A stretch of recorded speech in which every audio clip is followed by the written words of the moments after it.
Citizens and residents of St. Kitts and Nevis, good evening.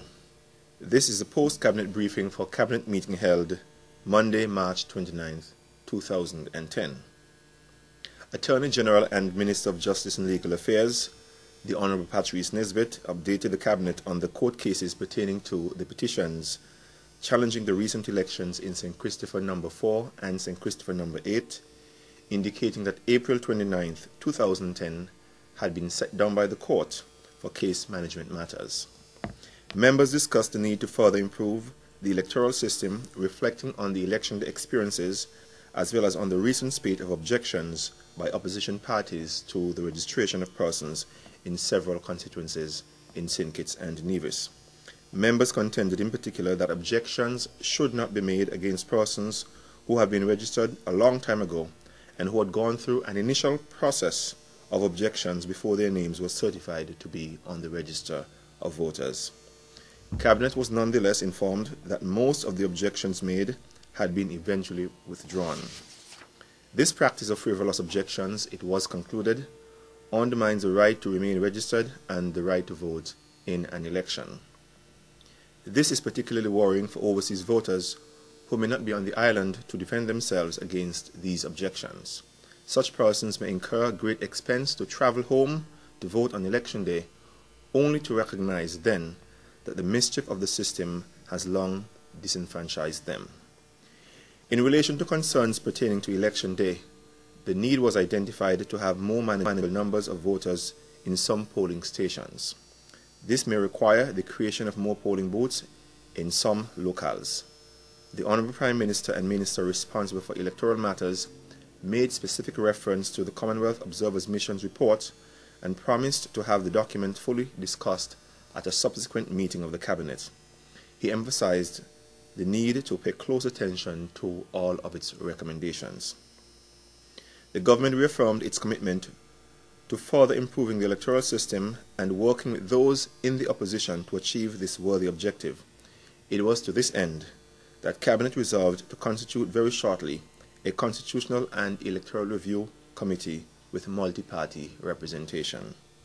Dr. the Honourable Timothy Harris, Minister responsible for the Department of Marine Resources, a subject matter which now subsumes fisheries, submitted to the Cabinet a recommended new structure for the department. The Minister cited the need to properly manage our marine resources given the increasing pressure on those resources from natural and man-made sources. Dr. Harris submitted that proper management of our marine resources can yield numerous financial, social, and cultural benefits, including expanded supplies of fish, shipbuilding, tourism, research, and aquaculture bioprospecting. Cabinet approved the new structure but expected a phased implementation over a number of years since all the resources, financial and human, were not immediately available for its full implementation at this time. The Basseterre Valley Aquifer, the BVA, is that general area southeast of Wellington Road, flanking the Kim Collins Highway on both sides, and delimited by the Connery Hills and the Frigate Bay Road.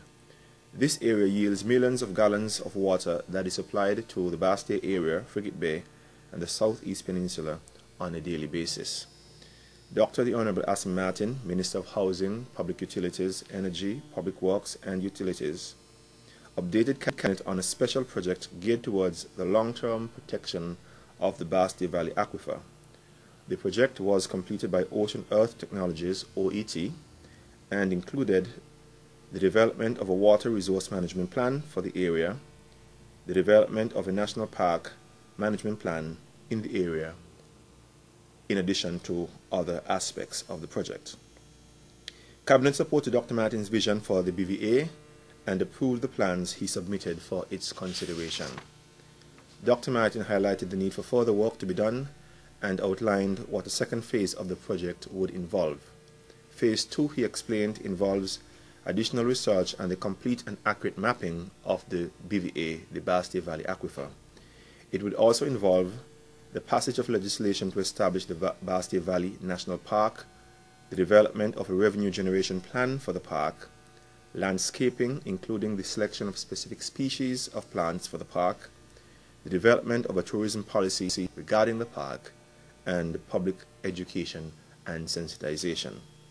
The plan as submitted by the Minister of Utilities was fully endorsed by the Cabinet, and further, the Minister received the necessary support to engage the UNDP, that is, the United Nations Development Programme, and other agencies for financial and technical support to move Phase 2 of the project forward. The need for even further development of our freshwater resources to improve our water security as a federation was made even more clear by the recent drought which affected our freshwater supplies.